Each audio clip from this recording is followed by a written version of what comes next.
প্রেসক্রিপশনে কোম্পানির প্রভাব বাড়ছে ওষুধের দাম, বলেছেন ফরহাদ মজহার। রাশিয়া চীন সম্পর্ক ইতিহাসের সর্বোচ্চ পর্যায়ে পৌঁছেছে, বলেছেন পুতিন। অনেকবার বলেছি আমি বিবাহিত, বলেছেন জাহ্নবী কাপুর। আসসালামু আলাইকুম, জিবিসি টেলিভিশনে আপনাদেরকে স্বাগতম। আপনাদের সাথে আছি আমি সামিয়া সুলতানা। এতক্ষণ শুনছিলেন সংবাদ শিরোনাম, এবারে বিস্তারিত। কবি ও চিন্তক ফরহাদ মজহার বলেছেন, দেশের স্বাস্থ্য খাত কার্যত নিয়ন্ত্রিত হচ্ছে ওষুধ প্রস্তুতকারী কোম্পানির দ্বারা। অধিকাংশ রোগীর ব্যবস্থাপত্র তৈরি হয় কোম্পানির নির্দেশনা অনুসারে। এতে ওষুধের দামও বেড়ে গেছে কয়েক গুণ। শনিবার ঢাকা রিপোর্টার্স ইউনিটিতে বাংলাদেশ নার্সেস অ্যাসোসিয়েশন আয়োজিত অপার সম্ভাবনার নার্সিং পেশা, বৈষম্য প্রতিবন্ধকতা, হতাশা, সরকার ও প্রশাসনের দায় ও সমাধানে করণীয় শীর্ষক গোলটেবিল আলোচনায় এসব কথা বলেন তিনি। ফরহাদ মজহার বলেন, 1980-এর দশকে বেসরকারীকরণ শুরু হওয়ার পর থেকেই স্বাস্থ্য খাতের অবক্ষয় শুরু হয়। বড় বড় ফার্মাসিউটিক্যালস কোম্পানি ও প্রাইভেট হাসপাতালের প্রভাব বেড়ে যাওয়ায় চিকিৎসকরা প্রেসক্রিপশন লিখতে বাধ্য হচ্ছেন কোম্পানির চাহিদা অনুযায়ী। এতে ওষুধের দামও বেড়ে গেছে কয়েক গুণ। তিনি বলেন, স্বাস্থ্য খাতকে যখন কোম্পানির হাতে ছেড়ে দেওয়া হয় তখন নার্সদের গুরুত্ব শ্রমিকের স্তরে নেমে আসে। প্রাইভেট খাত কখনোই নার্সদের জন্য ইতিবাচক পরিবেশ তৈরি করতে পারে না। আমি প্রাইভেট সেক্টরের বিপক্ষে নই, কিন্তু এটিকে ইতিবাচক বলা যায় না। ফরহাদ মজহার আরও বলেন, বর্তমানে দেশের 67% রোগ অসংক্রামক। এই রোগ প্রতিরোধে নার্সদের ভূমিকাই সবচেয়ে গুরুত্বপূর্ণ। খাদ্যাভ্যাস, শারীরিক কার্যকলাপ, স্বাস্থ্যসম্মত পরিবেশ ও জনসচেতনতায় নার্সেরা কাজ করলে অনেক রোগ প্রতিরোধ করা সম্ভব। শুধু ওষুধ দিয়ে এসব সমস্যার সমাধান সম্ভব নয়। নার্সদের সিদ্ধান্ত গ্রহণে ক্ষমতা বাড়ানোর ওপর গুরুত্ব আরোপ করে তিনি বলেন, স্বাস্থ্য খাতের মূল রক্ষাকর্মী নার্সরা, অথচ দেশের চিকিৎসাকে কেবল চিকিৎসকের বিষয় বলেই ধরা হয়। স্বাস্থ্যসেবায় নার্সিং পেশাকে কেন্দ্রীয় জায়গায় আনতে হবে। নার্সদের পেশাগত মর্যাদা, প্রশিক্ষণ এবং সম্মান নিশ্চিত না করলে দেশের স্বাস্থ্য ব্যবস্থার উন্নয়ন সম্ভব নয়। এবারে আন্তর্জাতিক প্রসঙ্গ। রাশিয়া চীন সম্পর্ক ইতিহাসের সর্বোচ্চ পর্যায়ে পৌঁছেছে, বলেছেন পুতিন।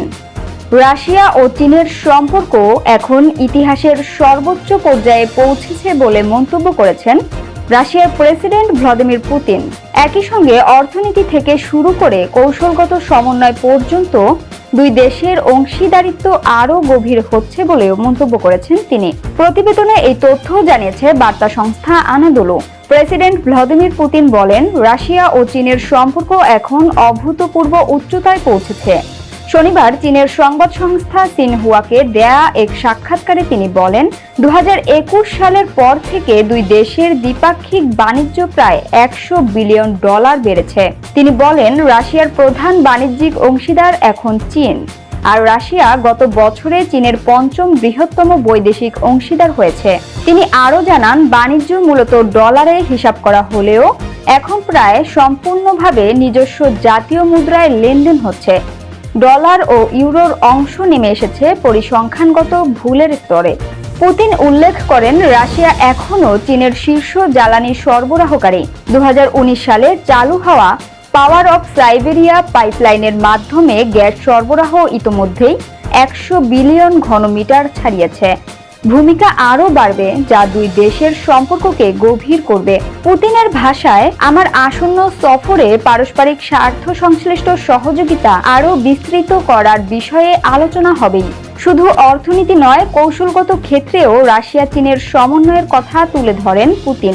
তার ভাষায়, এই সহযোগিতা বিশ্ব রাজনীতির একটি প্রধান উপাদান। জাতিসংঘ ও group of friends in defence of the UN charter এ দুই দেশের যৌথ কাজকে তিনি গ্লোবাল সাউথকে শক্তিশালী করার প্ল্যাটফর্ম হিসেবে উল্লেখ করেন।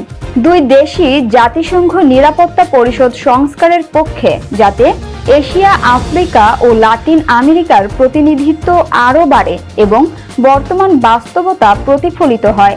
পুতিন বলেন, আমরা ব্রিক্সের মধ্যে চীনের সঙ্গে সক্রিয়ভাবে কাজ করছি, যাতে এটি আন্তর্জাতিক কাঠামোর অন্যতম প্রধান ভিত্তি হিসেবে প্রভাব বাড়াতে পারে। এবারে বিনোদনের সংবাদ। অনেকবার বলেছি আমি বিবাহিত, বলেছেন জাহ্নবী কাপুর। বলিউড অভিনেত্রী জাহ্নবী কাপুর কি সত্যিই বিবাহিত? সম্প্রতি নিজেই এমন দাবি করে চমকে দিয়েছেন অনুরাগীদের। এ বিষয় নিয়ে নেটিজেনদের মাঝে বেশ আলোচনা সমালোচনা হচ্ছে। ভারতীয় গণমাধ্যমের এক প্রতিবেদনে বলা হয়, অভিনেত্রী তার স্বামী হিসেবে পরিচয় দিয়েছেন তার কাছের বন্ধু এবং ইন্টারনেট সেন্সেশন ওরহান অবাত্রামণিকে, যিনি বি টাউনে ওরি নামে পরিচিত। তাদের একসঙ্গে পার্টি করতে, ছুটি কাটাতে বা রেস্টুরেন্টে প্রায়ই দেখা যায়। এক সাক্ষাৎকারে জাহ্নবী জানিয়েছেন, তিনি যখন বিদেশে থাকেন তখন প্রায়ই অপ্রত্যাশিত প্রেমের প্রস্তাব পান। এমন পরিস্থিতি এড়াতে আমি বিবাহিত এই অজুহাত ব্যবহার করেন তিনি। একবার তো এমনও ঘটেছে, এক অস্বস্তিকর মুহূর্তে ওরিকেই নিজের স্বামী বলে পরিচয় দিয়েছেন। সম্প্রতি পরাম সুন্দরীর প্রচারে জনপ্রিয় সিরিজ স্পিড ডেটিং এ সহ অভিনেতা সিদ্ধার্থ মালহোত্রার সঙ্গে অংশ নেন জাহ্নবী কাপুর। সেখানে তিনি অকপটে ভাগ করে নেন তার ব্যক্তিগত জীবন, প্রেমের অভিজ্ঞতা এবং প্রথম ডেটের স্মৃতিময় অনুভূতি। আলোচনার এক মজার মুহূর্তে তাকে প্রশ্ন করা হয়, প্রেমের প্রস্তাব ফিরিয়ে দিতে গিয়ে সবচেয়ে অদ্ভুত অজুহাত কি ব্যবহার করেছেন। হেসে জাহ্নবী জানান, একবার তিনি তার ঘনিষ্ঠ বন্ধু অরিকে স্বামী বলে পরিচয় দিয়েছিলেন, যাতে কেউ তাকে প্রেমের প্রস্তাব না দেয়। তার কথায়, অনেকবার বলেছি আমি বিবাহিত। বেশিরভাগ সময়ে এমন পরিস্থিতি ভারতের বাইরে ঘটে। এলেতে অনেক ওয়েটার আমাকে তাদের ফোন নাম্বার দিতেন বা এমন কিছু আনতেন যা আমি আদৌ অর্ডার করিনি।